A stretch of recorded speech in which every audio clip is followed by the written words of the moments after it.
बिहार के सिवान से एक बार फिर सत्ता, डर और दबाव की ऐसी कहानी सामने आई है जिसने कई बड़े सवाल खड़े कर दिए। सवाल सिर्फ एक जमीन का नहीं, सवाल है कानून के डर का और उस सिस्टम का जो आम आदमी को सुरक्षा देने के लिए बना है। रघुनाथपुर से राजद विधायक ओसामा शाह पर आरोप लगा है कि उन्होंने अवैध तरीके से जमीन कब्जाने की कोशिश की और यह आरोप कोई आम आदमी नहीं बल्कि एक डॉक्टर दंपत्ति लगा रहा है जिनका काम लोगों की जान बचाना है, लेकिन आज वही खुद डर के साए में जीने को मजबूर है। डॉक्टर विनय सिंह और उनकी पत्नी डॉक्टर सुधा सिंह, जो मूल रूप से गोपालगंज के रहने वाले हैं और फिलहाल गोरखपुर में रहते हैं, उनका कहना है कि उन्होंने सीवान के जूनापुर गांव में बाईपास रोड के किनारे जमीन खरीदी थी। एक सपना था कुछ बनाने का, अपने भविष्य को सुरक्षित करने का, लेकिन अब वही जमीन उनके लिए डर और खतरे की वजह बन गई है। उनका आरोप है कि हाल ही में कुछ लोग वहां पहुंचे और साफ शब्दों में चेतावनी दी कि इस जमीन पर कोई निर्माण नहीं होगा।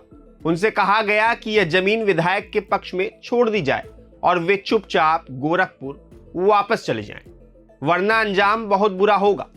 यहां तक कि जान से मारने की धमकी तक दे डाली गई। सोचिए जरा, एक तरफ कानून, दूसरी तरफ खुलेआम धमकी और बीच में फंसा एक आम नागरिक। आखिर किस पर भरोसा करे? क्या उसकी मेहनत की कमाई से खरीदी गई जमीन भी अब सुरक्षित नहीं है?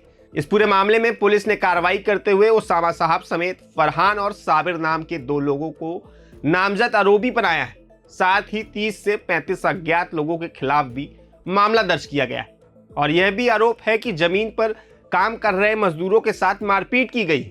यानी सिर्फ डराने की कोशिश नहीं थी बल्कि ताकत दिखाने की भी कोशिश की गई। लेकिन यहाँ कहानी यहीं खत्म नहीं होती, क्योंकि यह पहला मामला नहीं है। पिछले 10 दिनों में यह दूसरी बार है जब ओसामा साहब के खिलाफ FIR दर्ज हुई। इससे पहले 5 अप्रैल को एक और विवाद सामने आया था जिसमें उन पर हत्या की साजिश रचने का आरोप लगाया गया। एक मामूली विवाद जो ऑटो चालक और स्कॉर्पियो सवार के बीच शुरू हुआ था, लेकिन देखते ही देखते हिंसक झड़प में बदल गया। ईंट पत्थर चले, गोलीबारी की बात सामने आई और हालात इतने बिगड़ गए कि पुलिस तक पर हमला होने की खबर आई। दोनों पक्षों ने एक दूसरे के खिलाफ केस दर्ज कराया। लेकिन सवाल वही है, आखिर क्यों बार बार एक ही नाम सामने आ रहा है?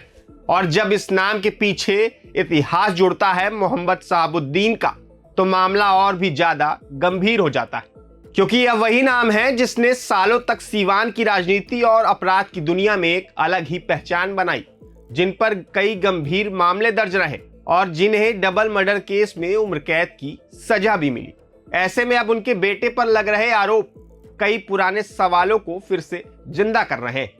क्या वाकई हालात बदले या सिर्फ चेहरे बदले? क्या आज भी दबदबा कानून से बड़ा है? क्या एक आम नागरिक की जमीन, उसकी मेहनत, उसकी सुरक्षा, सब कुछ ताकतवर लोगों के इशारों पर निर्भर है, या फिर इस बार सिस्टम कुछ अलग करेगा? फिलहाल पुलिस जांच की बात कह रही है, FIR दर्ज हो चुकी है, लेकिन असली परीक्षा अब शुरू होती है। क्या जांच निष्पक्ष होगी? क्या कार्रवाई होगी? या फिर यह मामला भी फाइलों में दबकर रह जाएगा?